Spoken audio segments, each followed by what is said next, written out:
Ladies and gentlemen, welcome back to the Ground and Pound podcast, the reigning, defending, undefeated podcast, the show where, as always, we're hitting you with them elbows of knowledge.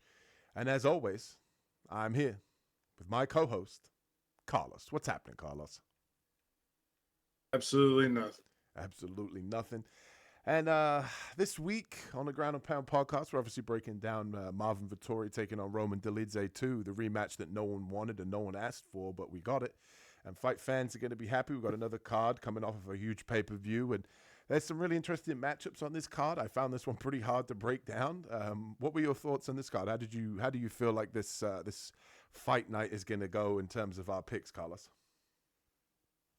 I don't know, man. I got a lot of 50-50s on this card that, I've made my picks. There's not going to be any split second decisions, but, if I hear a certain, any information you give me, I have to block it out or I could be swayed to change my opinion. Yeah. That's how confident I am in some of these guys here. But I got everything I need. And to be honest with you, if I have 50-50 written down next to everybody's name, the majority of fighters' names, this is going to be a problem. So Honestly, it's a tough one. honestly, a small breeze this week could honestly sway my pick. That's literally how I feel. So it's pretty tough out here. I'm not gonna lie. I mean, dog of the week's 4 in a row at the moment. I'm looking to make it 5 this week. We do have a dog of the week, but I got to admit, definitely not my most confident. Obviously, we got best bets video coming out on Friday, so keep an eye out for that. Obviously, went 4 or 5 last week. Is this a card that you are looking forward to? Is there any particular matchup that you're looking forward to, just as a fan? That you want people to check out. Um, I'm pretty. I kind of want to see this kid, Kevin Vallejos. I Mm, like just his style of fighting, and I think he's going to be able to do some good things. I did see that he had a loss to Gene Silva, and it went to decision. yeah, And if you can hang in there with 3 rounds with an animal like that, I feel that you're ready to be here and you're ready to make a name for yourself. So yeah, I can't wait to see this kid fight. And he doesn't have an easy matchup in front of him. There's a lot of height, a lot of reach he's given up. So I'm looking forward to that one. yeah, for sure. I actually a good pick actually because when I was doing tape study, I saw him and I thought he looked pretty impressive. I think there's a lot of matchups on this card that fight fans might not necessarily know some of the names. Not necessarily the biggest names on the card, but I think in terms of actual fights that fight ending finishes and very good stylistic matchups, I think there's some really good ones on the card. And the Ground and Pound podcast, as always, is going to break them down for you. So, you ready to get into this, Carlos? Let's do it. Let's get it. First up, we have Carli Judice taking on Yuneisy Duben, I believe her name is Duben. Butchered the first name, Well, but go ahead, Carlos. Let me hear how it's supposed to be said. I'm not confident. I'm going with Yuneisy Duben. Yeah, If you were going to say it with the accent and Yunes everything, but Yuneisy. That's right. Yeah, Yuneisy. Seeing as you got the name right, I'm going to pass this one over to you, Carlos. Who do you have in this one? well, let's see. When I'm looking at the video and I'm watching these guys here and or gals, excuse me, um, I felt like Carly is the right pick. Okay, because she's a little longer, has good movement, good in and out. Um, she's very much more technical of the two. Clean strikes. Um, but I ended up taking this Duben, and the reason I ended up taking it is because Carly, even though she's got a lot more experience, I think. No, I actually no, she doesn't. Anyway, she looked very good on her feet. Um, I would say that every time she strikes, she tends to come forward, and although she looks a little bit more seasoned compared to Dubin, if you're that tall and you're coming forward with every strike, whether it's a kick or a punch, she's always taking these small steps forward all the time. I feel like you're lining yourself up to get caught by this girl's like overhand right.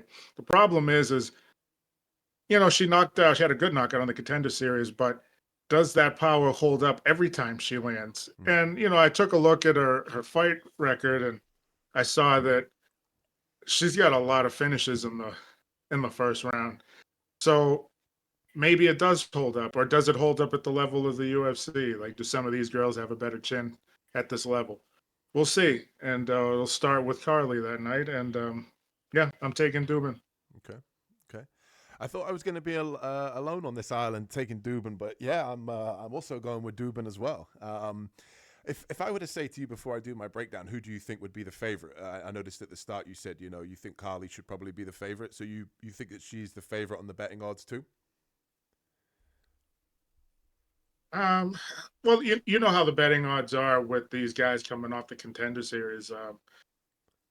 They they definitely overhype the odds when they come out there, and they're favorites by a lot. Mm. And even if they're going up against good opponents, or even someone that looks technically pretty formidable, but it should be fairly close. I think this is her UFC debut, correct? Yeah, that's Duben? correct. Yep. Yep. Yeah. So Judice is actually something like a minus 300 favorite. And Duben is plus 275. I think I just checked just before we got on live. So she is almost a 3-1 underdog. And I do have to admit, I'm kind of with Carlos on this one. I think Carli is very hittable. I think that she shows some good toughness, and I think that she shows an ability to pressure forward and fight behind a jab. But she kind of gets a little bit reckless coming into the pocket, which I don't like. When she fought in her last fight, the opponent that she was fighting, she'd land a jab or she'd land like a 1-2, but she'd also sit there in the pocket and kind of admire her handiwork. And I think that that's going to be a big problem when she fights somebody like Duben. She did land, like Carlos said, that overhand right on the Contender Series where she was able to put the girl out in one big punch. If you haven't seen it, go check it out. Biggest underdog on Contender Series history. I think she was something like plus 800 on that one.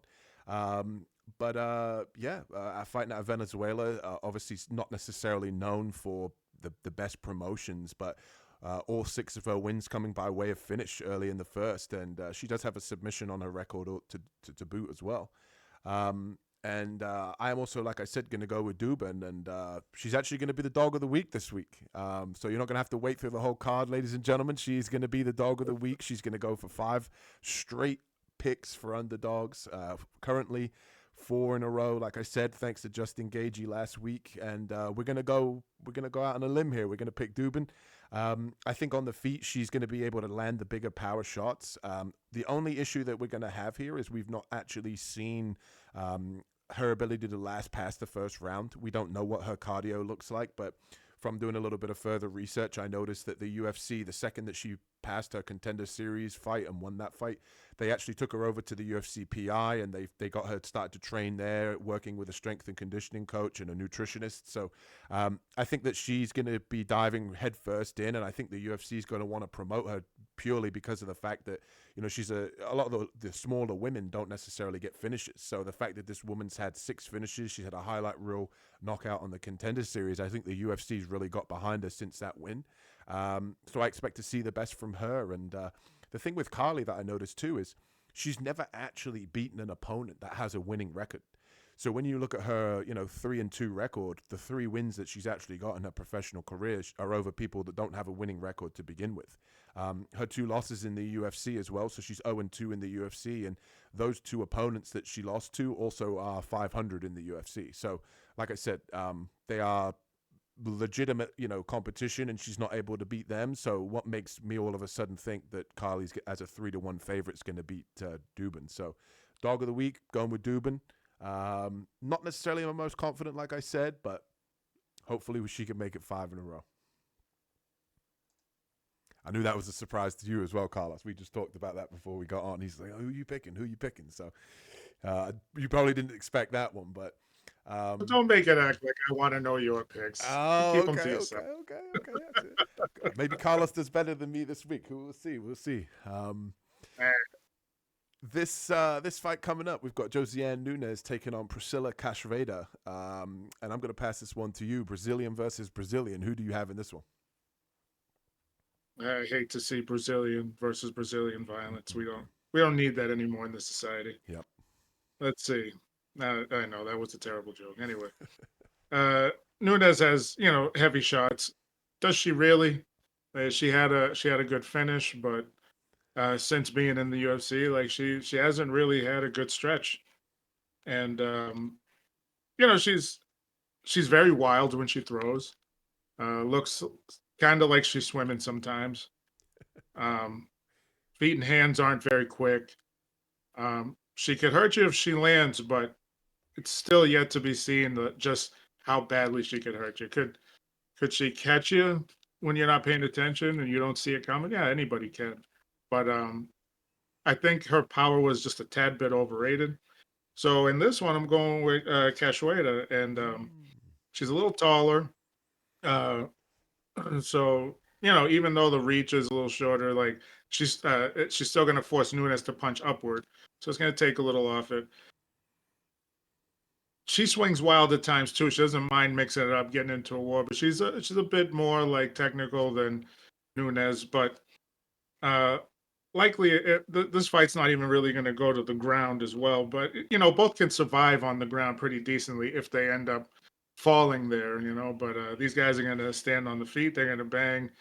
Uh, Neither woman, not that I've seen, really goes for submission. So I think this one will probably be a little bit of a war, and I'll take Cachoeira.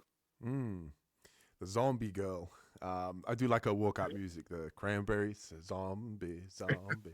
It's going to be really difficult for me and you to pick against each other when we're both picking the same first two picks, 2 for 2. I'm going with Cachoeira as well. I agree. I think the 5-inch height advantage is going to play a factor here. I think Nunes is probably. I don't think that she necessarily has the power advantage in this matchup. I think in the last few fights she's had in the UFC.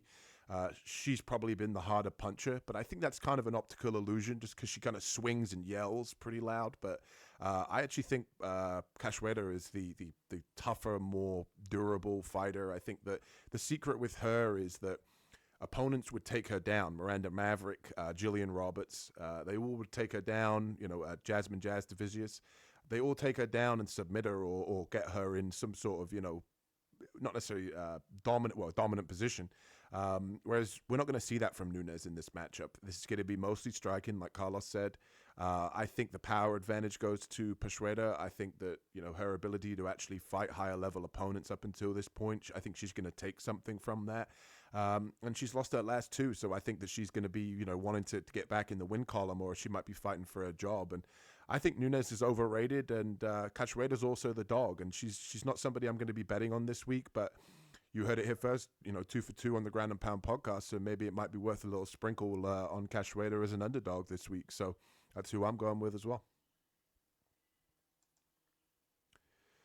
And next up, we have Andre Lima taking on Daniel Barez. Is it Barez? Barez? Got to roll it because he's Spanish.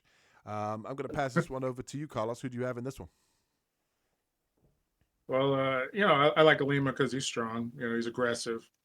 Um, Barres likes to relax, likes to be a little bit more technical when he's fighting, and you know how I feel about that. Looking for openings instead of trying to physically, forcibly like create them. Hmm. He likes to exploit openings, striking in on the ground. I've actually seen him jump to the back while standing with an opponent. So he's. I think he's going to use more ways to finish this fight. I just haven't seen Lima really go to the ground too much. I've just seen him be a lot more aggressive, and I think Barez has that little bit more of that experience factor. I think he's fought like a bunch of people that were probably aggressive as Lima is going to be, and I think he can find a way to diffuse that. So I'm going with Daniel Barez. Going with the underdog again. Okay. Um, 3 to start off the card. I'm going with Lima, but I've got to admit I'm not confident. I think the thing with Lima that we've seen up until this point is all of his wins have come against very low-level UFC opponents, so it's really hard to get a gauge on where his skill set's at. A lot of his fights as well, I feel like he leaves a lot to the judges. He never has those like big impactful moments that really sway rounds or Obviously, he was the reciprocant of that first ever bite in the UFC. If you didn't see that fight, go check it out. He got a tattoo of the bite of one of his opponents, actually bit him and got disqualified. So that's a pretty cool story to be able to tell the grandkids. But I think Barez is live in this fight just purely because Lima doesn't seem to like pressure. And that's one thing that we do see from the Spaniard is he likes to come forward. He likes to pressure his opponents. He likes to make it a dogfight. And I think that would make him very live in this fight. I just personally believe that the age gap of 10 years, the 36-year-old taking on the 26-year-old, I think that favors Lima. I think that Lima can mix in maybe a little bit of grappling. I think he's probably going to be the stronger out of the two. I just feel like as a 10-0 fighter, he's probably going to be able to just do enough. But to be honest with you, again, I wouldn't be surprised if Daniel Barez was able to pull this one out. It's more of a gut feeling for me that Lima's, as a 10-0 undefeated guy, he's just going to be able to do enough to win on the judges' scorecards. But again, I'm not confident, and I wouldn't be surprised if Barez was able to pull this one off. So 3 dogs to start the card that I think are very live. And next up, we have Sam Hughes taking on Stephanie Luciano. And who do you have in this one? Hughes is, she's very quick. She's light on her feet. And I think out of the two, she's going to be the most athletic. For some reason, like when Hughes lands a lot of shots, but she doesn't really do any, like from most of her opponents, she doesn't really look like she's causing a lot of physical damage on them. So I don't know if like she's not like, ripping into the shot. At least it looks like she's ripping into the punches. So I don't know what that is. Sometimes some people just lack that big power. It is what it is. Luciano doesn't have the movement, doesn't have the speed really to keep up with Hughes. But I think out of the two of them, she's the bigger hitter. So I believe Luciano is probably a little bit more technical on the feet. She definitely wants to keep the standing. I'm not trying to change my mind here on who I picked, but I am kind of. And you know what? The pressure of Hughes is what's making me think this, because I think that this girl hasn't really faced someone that's just going to be in her face over and over again. The only thing that bothers me is Hughes loves to rush in, and she rushes in without a feint. She rushes in without changing a level. She just runs face first, and she'll get hit with the first couple of strikes before she even gets to her opponent. And sometimes you can see it in her fights, like, her legs will stiffen up, and that's a good sign that she's actually felt those punches. And I'm still going to take her. I'm going to go with Hughes. And I think that Luciano, this is going to be a learning lesson for her, because she's fairly new to this, and she looks green. She may not necessarily be. Maybe she had a long amateur career or something. I don't know. But I think that even in her amateur pros, she's never seen someone press her like Hughes is going to. So I'm going to take him.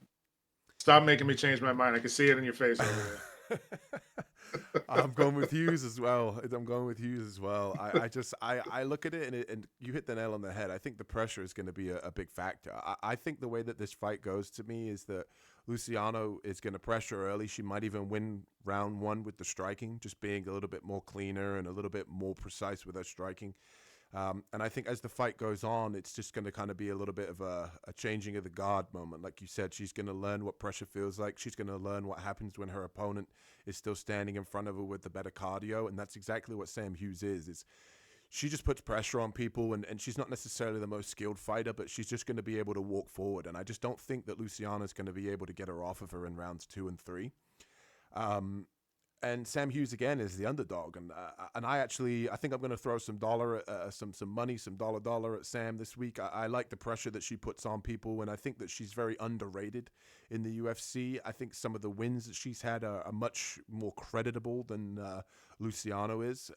And Luciano's one win, like Carlos said, is against Alencar, and Alencar is a 5'1" lady who, to be quite honest with you, she should fight like atom weight, but the UFC doesn't have an atom weight division. So She fought a much smaller opponent, and she wasn't able to finish her. And I could just see Sam just winning a decision 29-28 on the judges' scorecards, just down to pressure and pace. And like I said, I think that Sam will probably give up round one just purely because she's going to get tagged with the cleaner shots. But I haven't seen anything out of Luciano that's going to suggest she's going to be able to keep Sam Hughes off of her. So I'm going to go with Sam Hughes as well to get it done. And not my most confident pick. Sometimes the women can be a little bit difficult to call, but Women's History Month, so we got to go with Sam Hughes this week.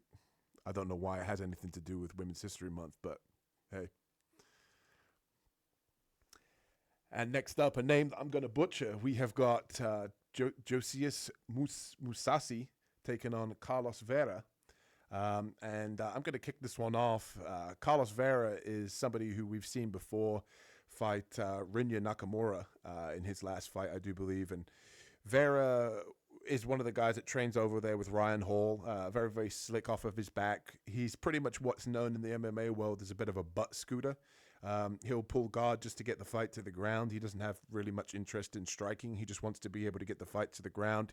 He rolls for a lot of leg locks, and Joe Rogan gets slightly aroused whenever people like Vera and Ryan Hall are fighting, just purely because of the higher level grappling that they demonstrate. You know, Joe will be watching Vera fight and he'll be like, oh my God, like, oh, he's in danger here. Vera's going to roll for a knee. And he's in no danger, but Joe just gets off. Anyway, Vera, I honestly think that he's going to get dog walked in this fight. The only way I see him winning is if he's able to get some sort of opportunistic submission. Musasa, when I watched him on Contender Series, he is making his UFC debut in this matchup. He impressed me because at the time he had 7 wins, no losses. All 7 of those wins came by knockout. And the message on him that they kept on putting out on the Contender Series was, can this guy go the distance? What does he look like after the first round? And he looked great after the first round. His cardio looked fantastic, and he's got, power in his hands. And I think that's going to be a big problem for a guy who's 37 in Vera that likes to spend a lot of time on the ground. So I think Musasa, his best plan here is keep the fight on the feet, land something big on Vera. If Vera gets rocked and goes to the ground, don't follow him down there. Just, back up, say, hey, get back up.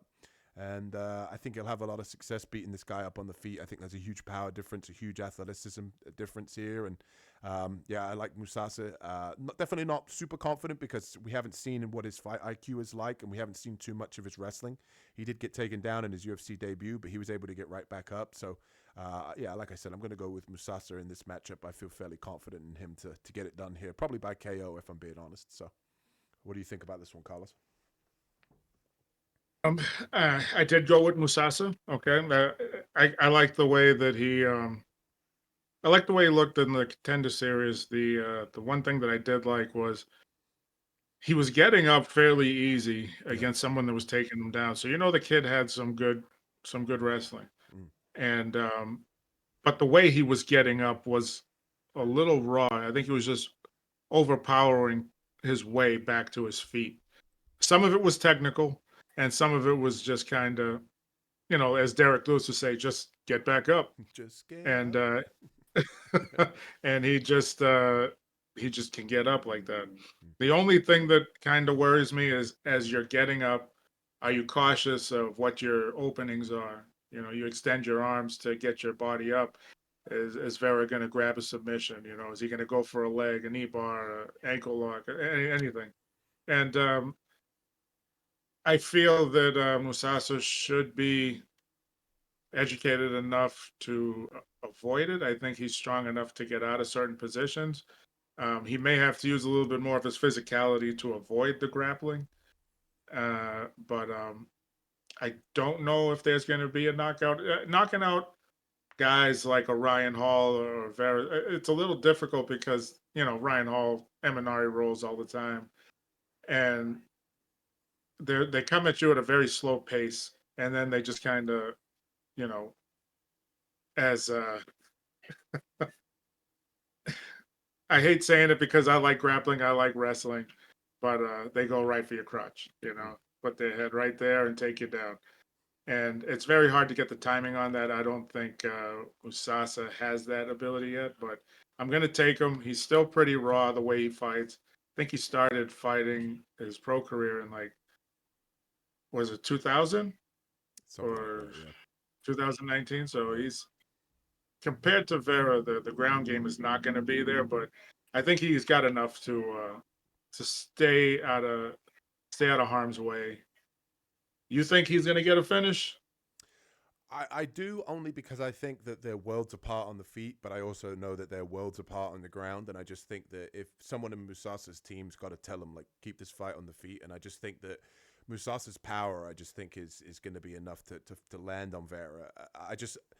I honestly just believe it's like if Vera's going to win, he's going to get an opportunistic submission because Musasa follows him to the ground. But I think they only get there if Musasa actually knocks him down in the first place and follows him down there. So I feel like it's Okay. like Vera's probably going to get in danger either way. So it's just, he might either put him all the way out or he might, rock him and then follow him down and get subbed. So that's kind of how I view the fight as a whole, really. But I agree with what you said about him muscling his way up to get out of takedowns and getting back up to his feet. I worry if he might give up his back, but I haven't really seen too much of Vera like trying to take people's back either. It's mostly, like you said, Imanari rolls and rolling for legs. So yeah, interesting matchup. But also you got to remember, UFC debut, we don't know what his fight IQ is like. We don't know what, he's used to knocking people out and just, going crazy after he gets the finish. So should be interesting as far as what the skill sets, skill wise, grappler versus striker matchup. So good job for the UFC putting this one together for sure.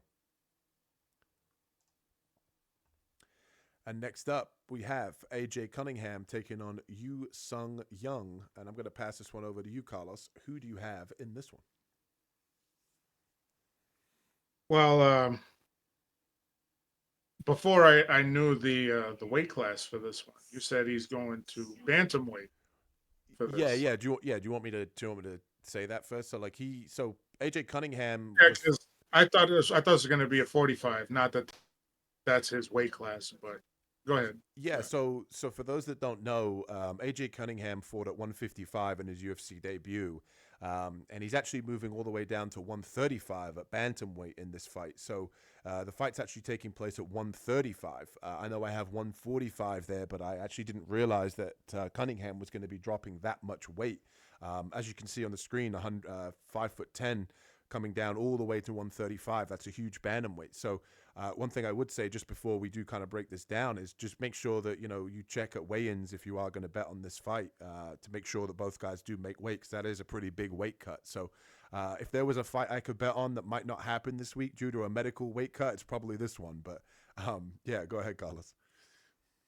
Okay, so with that taken into consideration, because that's a huge factor. I mean, he's still fairly young, but when you start most of your career, like two weight classes higher, and now you're going down to 35, I'm like, there's a lot of, like I said, there's a lot of water in the body and lubrication for the joints and everything that gets neglected when you suck that out of you when you're trying to get the rest of those extra pounds out.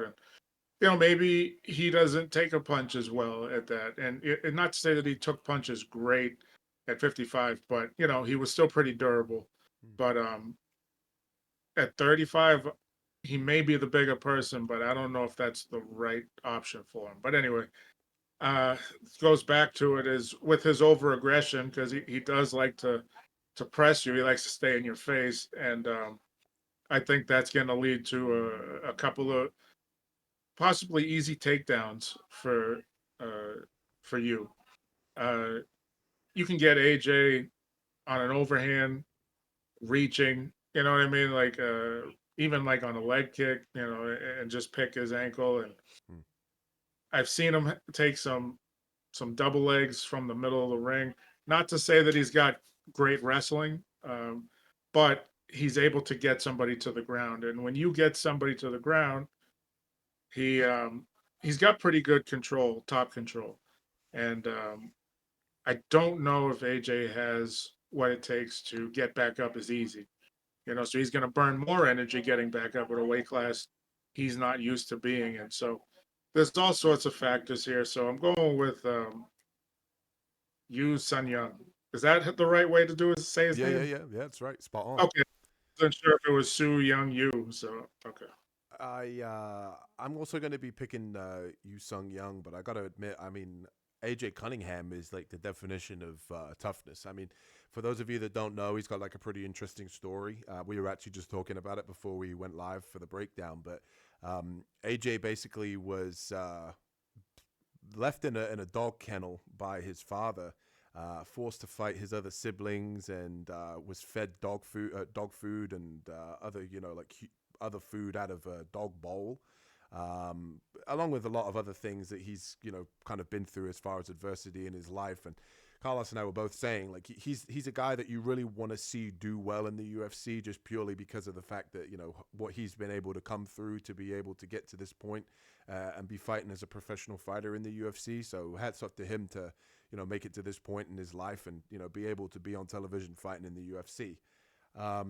That all said, I also did say to Carlos that unfortunately the way that MMA works is there isn't really fairy tale endings, and even though you might like a guy because of his story and all that, it doesn't always work out for them. We've seen that time and time again. I do think that the weight cut will be a big factor here. I think that Cunningham training with guys like Isaac Dolgarian will help him. Isaac Dolgarian is a much better wrestler than you, so if he can train with him, and he can work with him, and he can defend those takedowns, I think that he'll obviously have Yu's number when it comes to the grappling if he can stuff those takedowns. But I just question how much that weight cut is a factor. I think that dropping that much weight in that even short period of time, even if it's like a couple of months, I question 20 pounds as a weight cut. So the weight cut's got me spooked. I do think AJ is very, very live as a plus 450 underdog. I think if he can keep the fight standing and he can show the toughness, we haven't seen Yu necessarily have a world beater's performance, but I am going to pick Seung Yu in this matchup.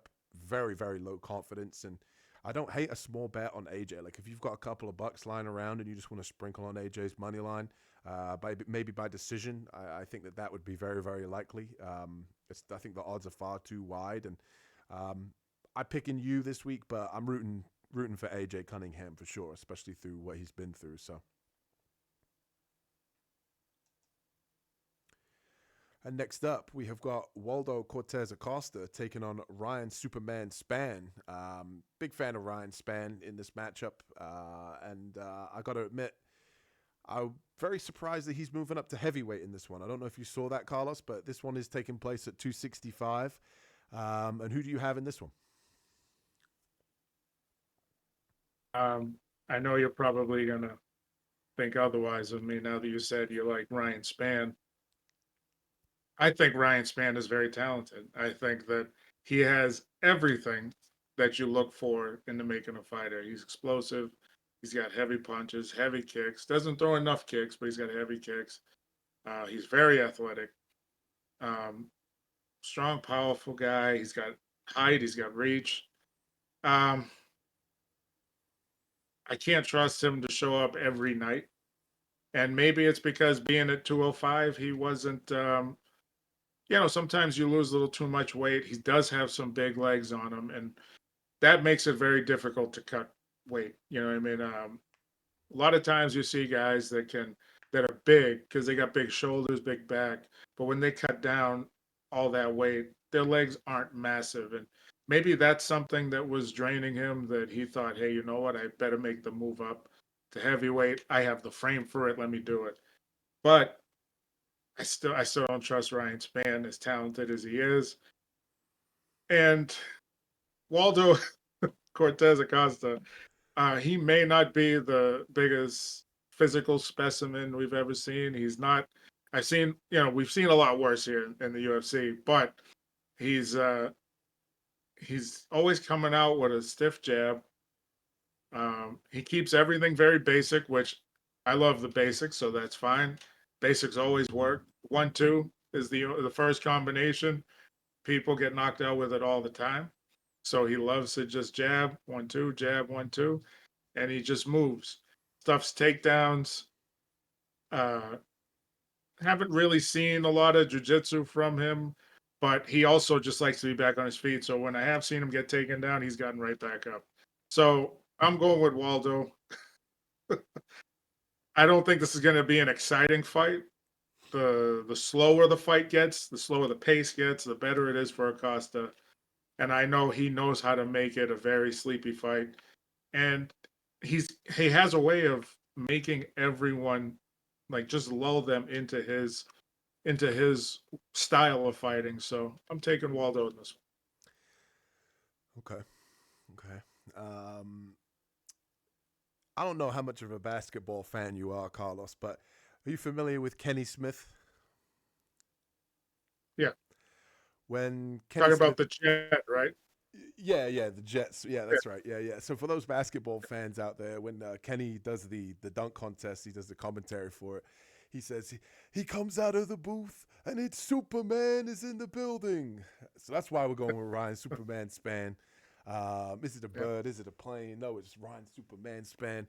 Yeah, I feel you. I've always been a fan of Ryan Spann. I can't put my finger on it. I just kind of like the guy. He's never in a dull fight. I think that he's very much underperformed in his career, so I'm right there with you. But I see the talent there, right?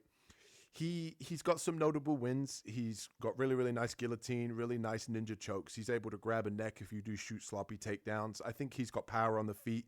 I'd love to be able to see him throw a little bit more volume. So my thought process here is him cutting that weight, like you said, to 205. I think that that might be a big factor for his inability to be able to actually push a higher pace just because of that weight cut. So I'm hoping, and this is more of an assumption than anything, that him not having to cut that weight, he's going to actually feel better at heavyweight, be able to push a little bit more of a pace, be a little bit more aggressive. I'd like to see him throw more leg kicks, especially on a guy like a Costa. Um, and I'm going with Superman Spann. I think honestly that I think he's got the more likely upside as far as finishing, whether that be grappling, whether that be on the feet in terms of power. I think he's fought a much higher level of competition at 205. I think him coming up to heavyweight might be a smart move, just purely because he's got, he is 6'5", so he's a pretty big guy. And to be kind of honest with you, I mean, I went and looked at Waldo Cortes-Acosta's record in the UFC. He's 4-1. I want to say 4-1, 5-1, all to some low level guys that have got losing records within the UFC. Jared Vandera, I believe, is one of them, and yeah, I just wasn't impressed with the people and the performance he's had. Rebellis de Spain, I mean, that guy's gone. He's not in the UFC anymore. He turned into a wrestler for that fight too, and I think if he shoots sloppy takedowns against Spann, I think he gets choked out. I think on the feet, I think Cortes-Acosta will probably have the volume, but I think honestly, I think Spann will probably catch him on the feet and just have the bigger moments. So I'm going to go with Spann. And to be kind of honest with you, I've been waiting to fade Cortes-Acosta. I've not really been that impressed with him in the UFC, and I'm happy with Spann's ability. I think him on his him at 80%, I think he beats Waldo Cortes-Acosta. So he has all the talent in the world, and I believe in Superman this week to get it done. And I will be throwing some dollar at Ryan Spann this week. I do have to say though, when somebody moves up Hmm. and you said you want him to push the pace, I would love for him to push the pace too. Mhm. A lot of times, guys have that carry the power that he has, and they move up to that weight class, they don't necessarily throw anymore, or from lower weight classes, just moving up, they don't tend their volume doesn't tend to go up anymore. So how he fights now, he's probably going to fight that way at heavyweight.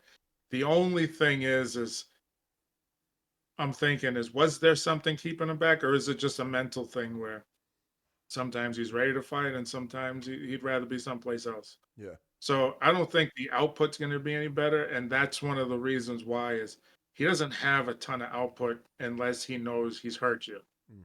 and that plays right into Waldo's wheelhouse. You know what I mean?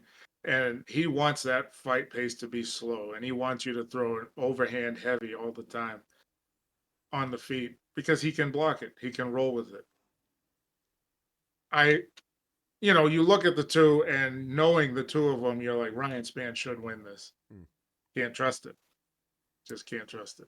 I do agree with you, and I have to admit, when I first saw this fight, maybe like 2-3 weeks ago, when I saw the odds and I saw Ryan Spann was an underdog, I actually said to myself last week, I'm like, this guy's going to be my dog of the week, and I kind of talked myself out of making him the dog of the week.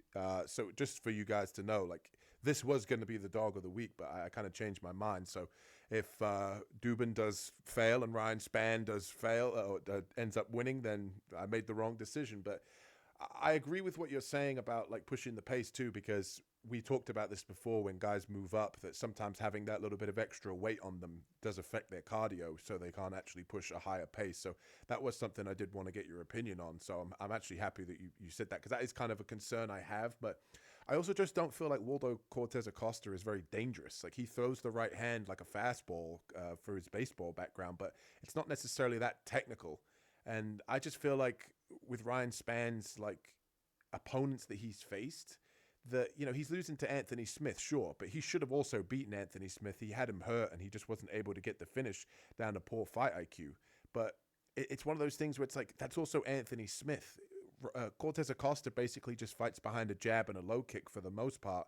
So it's kind of one of those things where he's not anywhere near as dangerous as a guy like Anthony Smith. So the level of opponent that Ryan Spann is losing to, that people are kind of discrediting him for, I think all those opponents, you know, are much more dangerous than Acosta. So that's kind of how I view it. I do agree with Carlos that he is kind of untrustworthy at times, but I also think this is a good buy low spot for Ryan Spann, where, you know, where people are unsure about him. How's he going to look at heavyweight? You know, he's had shaky performances in the past, and we see it all the time when guys go and move up or move down, that they feel rejuvenated for a couple of fights just because it's something different at a different weight class. So I also think he's going to have the speed advantage too. But I understand the concern for Ryan Spann from what you're saying, but yeah, I like him this week, but maybe there's a little personal bias in there from liking him and disliking Costa too. So, and next up we have got Kevin Volhas taking on Choi Seung Hyung. Who do you have in this one, Carlos? You were saying his name just right before we started this show. So. I know. It's once you Yeah, press the record you were button. There. You were there. All right, so with this one, I'm taking Vallejos. Okay, I like what I see from the kid, and I think he's very tough, and I think he's got a lot of upside. Um, you know, he's strong, he's physical, and he likes to be in your face and push the pace. To compare the two from his contender series fight to Choi, Choi is you know, he's a lot more, he's a lot stronger, a lot more powerful, and you know, he's a solid striker. Um, like, he's not going to put you out with one shot, but you will feel it when he hits you, and he does have his points of where he's like very aggressive on the feet. Um, haven't seen Leo's, you know, a lot of video on him going to the ground or not, so I don't know if he's actually going to be able to take Choi down. Choi's got a lot of finishes by submission as well, so he doesn't seem to be very well versed there. So if Vallejos can get this to the ground, that might be an easier option for him.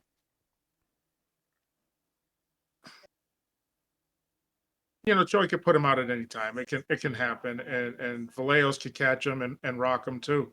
You know what I like about Vallejos is, you know, as opposed to Choi, is he likes to throw in combination, and he'll throw everything hard in combination, and his cardio's still there. Choi, he'll throw maybe 4 punches, then he'll back off. He'll throw 2 punches and a kick, and then he'll back off. So he's got the cardio to be there. I just think Vallejos is going to be more in his face, probably because he's shorter. He has to be in your face. So that's why I'm going to take Vallejos in this one. Yeah, I'm going with Vallejos too. This guy, this young man impressed me, honestly. I like this guy's boxing. I like the way he slips and rips to the body, and he throws in combinations. So he'll start the combination, left hook to the body, come up top with the right hook. And I've seen many videos now from tape study where Choi will get hit and get dropped. He gets hit far too much. He gets dropped far too easy. And honestly, I feel like this is like a great matchup. I think the UFC knew what they were doing here. And Vallejos lost in the Contender Series. His one lone loss was against Gene Silva, and look what run that guy's been on in the UFC. So that loss has actually aged very well in terms of, you know, no loss is a good loss, but at the same time, it's not a loss that you've looked at and gone, wow, that guy really sucked. You know, that guy's gone on to do big things. So I think this is very much a 1 + 1 = 2 matchup here. I think the UFC's given him a matchup where he knows that his boxing is going to be on display and Choi gets hit very easy. We've seen Choi have success when he's gone over and fought in Asia when they had the Singapore card, but other than that, he's been losing most of his fights. 11-7. A lot of those 7 losses are also him getting knocked out. And like I said, I think Vallejos is going to be able to get this done on the feet, and he can always fall back on the grappling if he needs to. And one of the things I did notice too when I was watching tape on Vallejos was one of the guys said that he's a 2-division champion in the promotion over in Argentina. So the guy's, 14-1, got plenty of experience, double champ. I think honestly he puts Choi out, and this is probably, I don't know about Carlos, but this is probably my most confident pick on the card. How confident are you in Vallejos on Saturday? Um, I mean, I had the pick a couple of days ago. It's just you're always going back, going, all right. From what I saw, Cam Teague and Choi are two different people. Those are the only two that I've seen for fights. That's the only one I've seen actually that he fought was that Cam Teague. And Teague, you can tell, is a guy who's just pressure, and that's how he wins his fights on the local circuit. And which is fine, but you need some skill when you get to the upper class here in the UFC. And Choi is, he's good enough to be here. The problem is he good enough to stay here? And so far, he doesn't look it. Yeah. And that's why I believe Vallejos is going to get the victory. So I feel pretty good about it. I don't know about. I don't want to say like, oh, he's got it. It's a lock, but I feel good about it. Yeah. UFC debuts can always be tricky, but this is one I feel like I feel fairly good about it. I do honestly, but Carlos is right. It's punchy, kicky. Anything can happen. Anyone could get chinned at any time, but we'll see how that matchup goes on Saturday. And next up, another name that I'm going to butcher. We have Brendson Ribeiro taking on Diyar Nurgozhay. I'm butchering the name, but Kazakhstani guy coming off Contender Series. And this, to me, this looks like another fight where, Brendson Ribeiro is a guy that gets hit a lot. I'm going to call this guy Diyar. Diyar is pretty much a striker. I haven't seen too much grappling out of the guy. And on Contender Series, he landed a nasty head kick, which obviously won him a contract. And you have to believe with the Kazakhstan background that he's probably going to be doing a good amount of wrestling over there. It's definitely a part of the world that are good for wrestling. So definitely have to feel like he can rely on that in his back pocket. But 10-0, undefeated fighter, mostly coming by way of knockout. I think this is, again, another 1 + 1 = 2. Ribeiro has nice low kicks, and we've seen him mix in wrestling. But the thing with Ribeiro, to me, is a lot of his record is built up fighting guys on the Brazilian regional scene who are not necessarily very good. And Ribeiro leaves his chin pretty high up there in the air. A pretty decent in terms of physical specimen, 81-inch reach, fairly explosive guy. But I don't think that's really going to matter here. I think Diyar, I think he hits pretty hard, honestly. And I think it's just going to be a case of, when he finds the chin of Ribeiro. And if he doesn't, I think Ribeiro is going to be pretty battered and bruised, taking the shots of Diyar over the course of 3 rounds. So I feel pretty good for the Kazakhstani to get it done. How about you, Carlos? Yeah, I did go with Diyar. I've been trying to figure out in my head how do you say that last name. Yeah, I'm gonna let it go. I'm gonna wait for them the pros to tell us Saturday. So Diyar is who I went with. Ribeiro, like you said, he looks the part of an athlete. He looks the part of a killer, and he's aggressive, which is so weird that he just gets flatlined all the time. And I'm so happy that he got his victory against Machado. Oh yeah. Terrible fight, but he got his victory, and he cried that he got it. And I think that's awesome. And that's great. Everybody deserves to feel like a little bit of positivity and something in victory, but I think Diyar is probably he looks like he's probably heavy-handed. You know what I mean? Like whether you see the punch coming or not, you're probably gonna feel it. He just looks like he's like a heavy puncher. And he's not somebody that has dynamic, explosive power, but who's gonna put the lights out. But he's gonna. Everything looks solid. He's not very fast on his feet. But he's not lumbering. He's on the ball of his feet. He's moving. So I think that in itself is just dangerous for Ribeiro because there's going to be an opening. Like you said, he carries his chin high. His hands are a little wide when on defense, and I think he's going to get caught with something. So we may see him looking at the lights on Saturday. For sure. For sure. Yeah. Next up, we have DaMon Blackshear taking on Cody Gibson, and I'm going to pass this one over to you. Who do you have in this one? Man, Gibson's when you watch the Ultimate Fighters and they were all coming back, you like the guys and you hope that they do well. And Gibson's a veteran. He probably got some little tricks on the ground, but on the feet, it's not pretty. He'll take one to give one, but he'll still miss that one that he's throwing because he's not really quick enough to land it on you. He's had some success. He's had some victories, but I don't see him beating DaMon Blackshear. I think DaMon's gonna be able to peel him off. He doesn't have the wrestling to take down Blackshear. It's gonna have to be a foot sweep or, some type of tricky takedown on the inside that DaMon, whether he's overconfident or just doesn't see it coming, take him down. And I don't think he's gonna get it. I think Blackshear poses a little bit more difficulty on the feet. I think he can actually finish it. But Cody's tough. He's durable, so it may go to decision. But yeah, I'm going Blackshear on this. And then you got, not that 37's the oldest at this weight class, but I think Blackshear is probably the hungrier of the two. I feel very confident in Blackshear this week. Cody Gibson, out of his 10 losses, 4 of them have come by submission, and the other 6 he's lost by decision. So one thing we do know about DaMon Blackshear is that he's pretty slick on the ground. He's one of only a few fighters in the UFC to get a twister victory.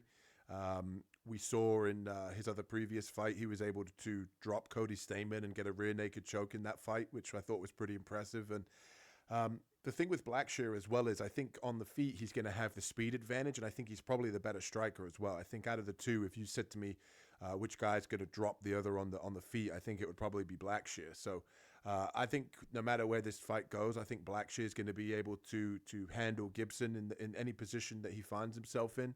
I think on the feet, if he wants to keep it on the feet and beat Cody up, like Carlos said, Gibson tends to give one to kind of get one. And I also think as well, like at 37 years old, like Carlos said, been around the block, Ultimate Fighter, he's taken a lot more damage. And I actually think Blackshear won't find the finish on the feet. I think he'll find the finish on the ground. I think Gibson will either get caught on the feet and panic wrestle. I think Gibson showed in his last fight that he obviously likes to mix in a lot of takedowns when he fought Chad Anheliger. He's fighting against an old guy in Chad Anheliger who's a much smaller guy for the bantamweight division, but Blackshear, I think, is probably much physically stronger than Gibson and much physically stronger than Anheliger. I think if the fight goes to the ground and it gets sloppy, I think Blackshear is going to dominate on the ground and find a submission. And if Gibson decides for whatever reason that he's not going to wrestle or he doesn't end up panic wrestling, I think Blackshear will have much more success on the feet. So I feel good wherever this fight goes that Blackshear is going to dominate, and I feel pretty good about him this week too.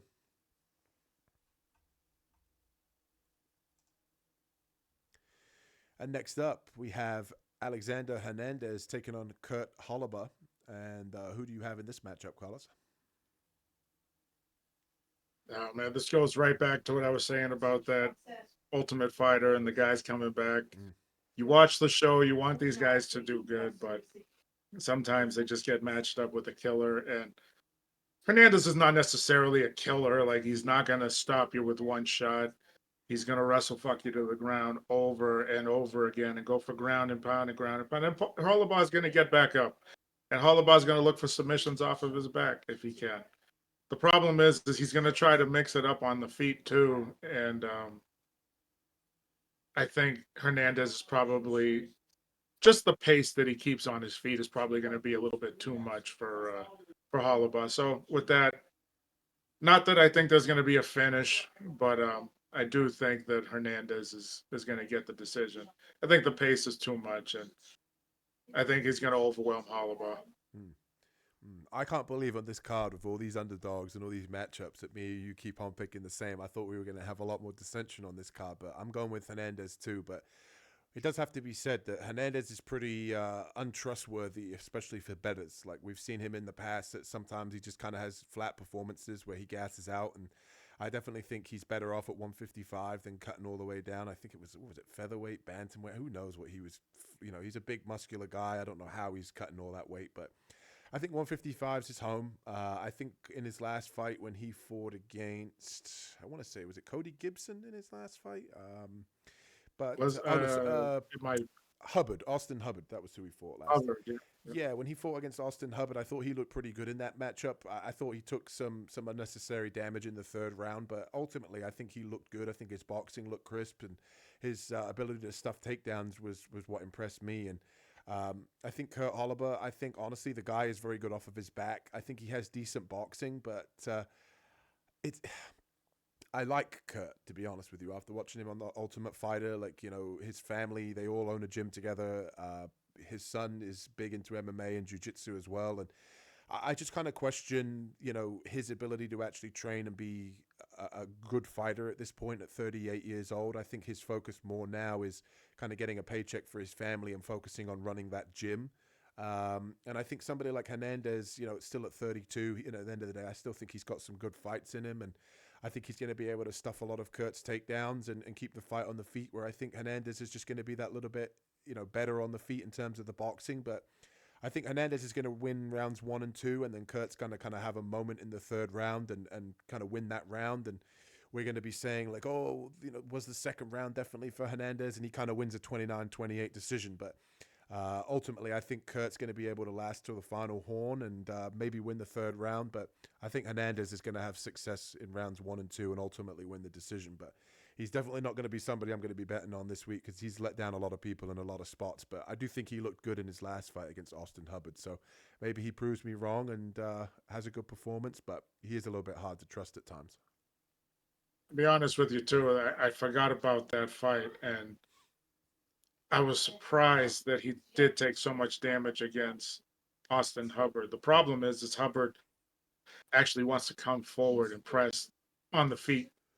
He's not pretty on the feet, but he comes forward and he wants to press on the feet. Holloway, I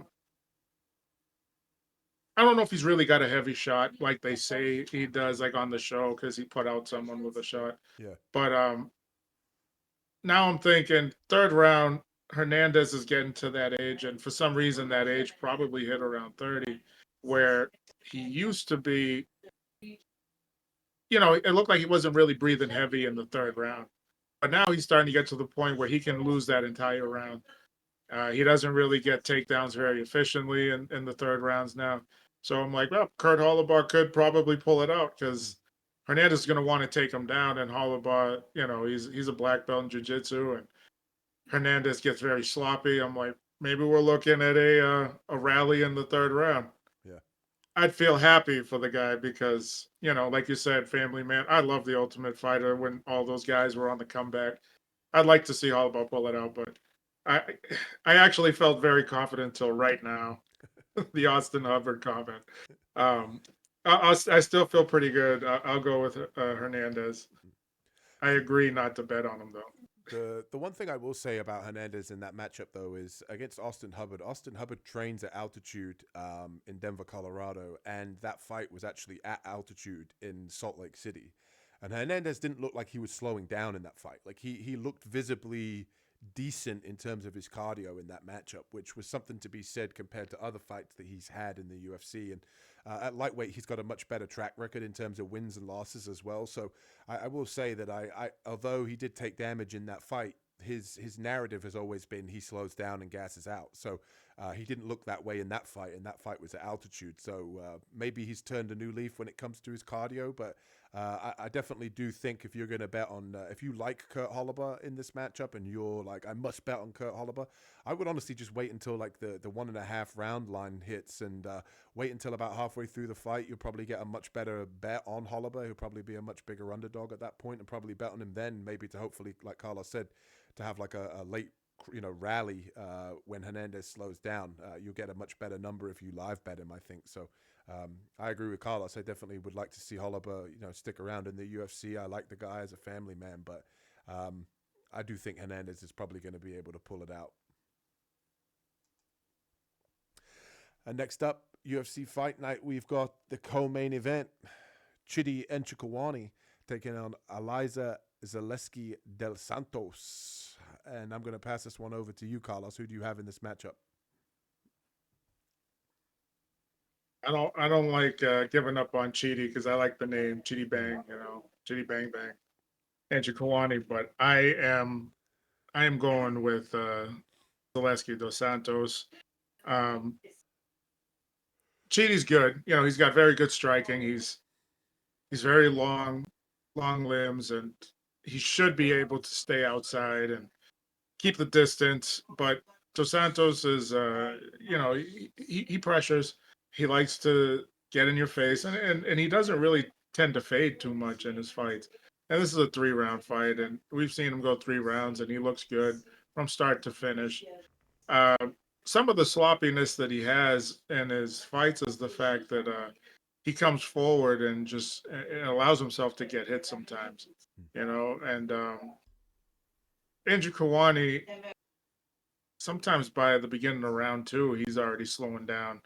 It's kind of strange because he doesn't tend to throw everything. It doesn't look like he's throwing it with full steam on it, but apparently just a lot of takedown defense sometimes, and framing guys off of you and strikes probably are tiring for him. And even though the fights that he's in don't look high pace, he tends to be gassed a little bit. So I'm going to go with Dos Santos in this. I think that as the fight goes on, he's going to get the upper hand more and more.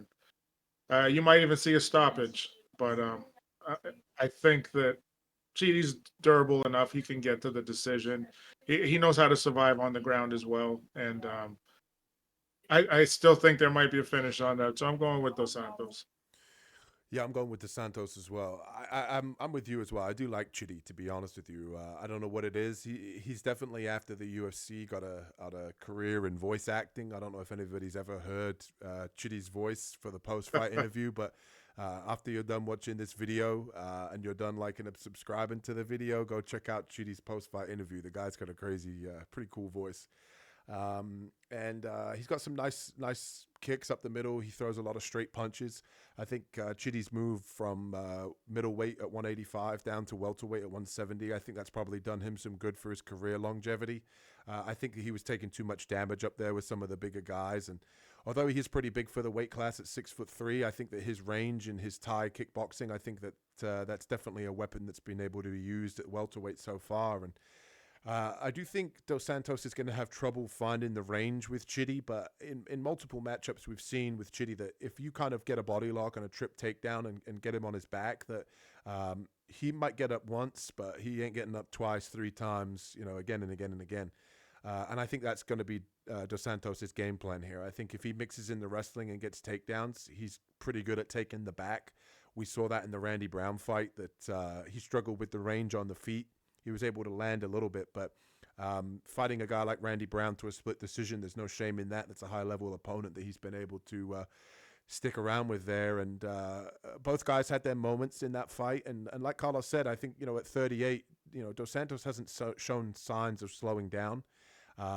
Chidi also hasn't necessarily shown signs of slowing down, but I just think with him that he's very live in the first round for a knockout, pure to his, down to his size and his straight punches. He can always catch anybody. He's always live for a knockout, but Dos Santos is just a dog, and I just think that he's going to be able to mix in the grappling, and he seems to come on late in fights.